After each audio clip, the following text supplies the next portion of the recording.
निर्गमन अध्याय 18 मूसा का अपने ससुर से भेंट करना। जब मूसा के ससुर मिद्यान के याजक इत्रो ने यह सुना कि परमेश्वर ने मूसा और अपनी प्रजा इस्राएल के लिए क्या क्या किया है, अर्थात यह कि किस रीति से यहोवा इस्राएलियों को मिस्र से निकाल ले आया, तब मूसा का ससुर इत्रो मूसा की पत्नी सिप्पोरा को, जो पहले नैहर भेज दी गई थी, और उसके दोनों बेटों को भी ले आया। इनमें से एक का नाम मूसा ने यह कहकर गेरशोम रखा था, मैं अन्य देश में परदेशी हुआ हूँ, और दूसरे का नाम उसने यह कहकर एलीएजेर रखा, मेरे पिता के परमेश्वर ने मेरा सहायक होकर मुझे फिरौन की तलवार से बचाया।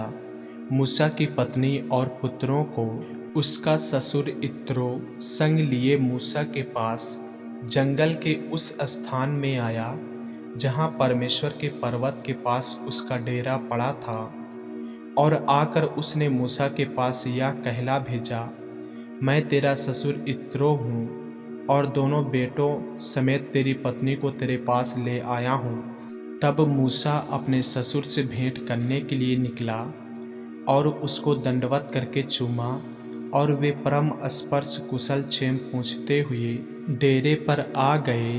वहाँ मूसा ने अपने ससुर से वर्णन किया कि यहोवा ने इस्राएलियों के निमित्त फिरौन और मिस्रियों से क्या क्या किया, और इस्राएलियों ने मार्ग में क्या क्या कष्ट उठाया, फिर यहोवा उन्हें कैसे कैसे छुड़ाता आया है। तब इत्रो ने उस समस्त भलाई के कारण जो यहोवा ने इस्राएलियों के साथ की थी, कि उन्हें मिस्रियों के वश से छुड़ाया था, मगन होकर कहा, धन्य है यहोवा जिसने तुमको फिरौन और मिस्रियों के वश से छुड़ाया, जिसने तुम लोगों को मिस्रियों की मुट्ठी में से छुड़ाया है। अब मैंने जान लिया है कि यहोवा सब देवताओं से बड़ा है, वरन उस विषय में भी जिससे उन्होंने इस्राएलियों के साथ अहंकार पूर्ण व्यवहार किया था। तब मूसा के ससुर इत्रो ने परमेश्वर के लिए होमबलि और मेलबलि चढ़ाए, और हरून इस्राएलियों के सब पुरनियों समेत मूसा के ससुर इत्रो के संग परमेश्वर के आगे भोजन करने को आया। प्रधानों की नियुक्ति। दूसरे दिन मूसा लोगों का न्याय करने को बैठा, और भोर से सांझ तक लोग मूसा के आसपास खड़े रहे। यह देखकर कि मूसा लोगों के लिए क्या क्या करता है, उसके ससुर ने कहा, यह क्या काम है जो तू लोगों के लिए करता है? क्या कारण है कि तू अकेला बैठा रहता है और लोग भोर से सांझ तक तेरे आसपास खड़े रहते हैं? मूसा ने अपने ससुर से कहा, इसका कारण यह है कि लोग मेरे पास परमेश्वर से पूछने आते हैं। जब जब उनका कोई मुकदमा होता है, तब तब वे मेरे पास आते हैं, और मैं उनके बीच न्याय करता और परमेश्वर की विधि और व्यवस्था उन्हें समझाता हूँ। मूसा के ससुर ने उससे कहा, जो काम तू करता है वह अच्छा नहीं, इससे तू क्या, वरन ये लोग भी जो तेरे संग हैं निश्चय थक जाएंगे, क्योंकि यह काम तेरे लिए बहुत भारी है, तू इसे अकेला नहीं कर सकता।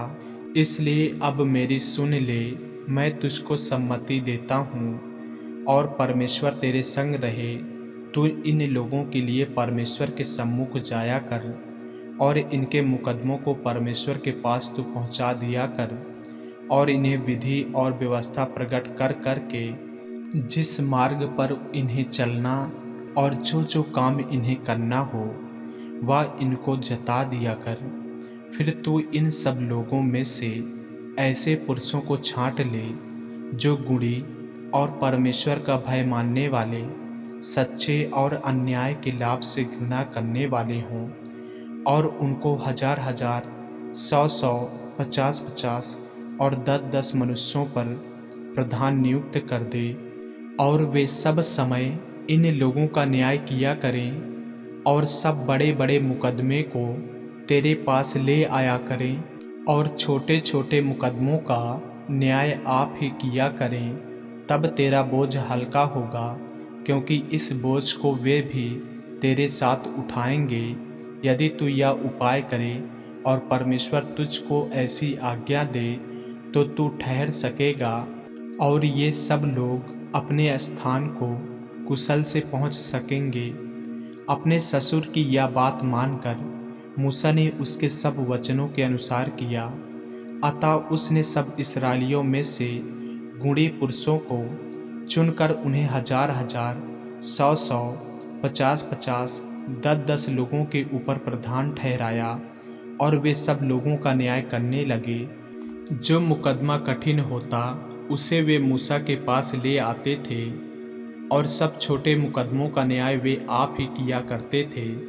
तब मूसा ने अपने ससुर को विदा किया और उसने अपने देश का मार्ग लिया।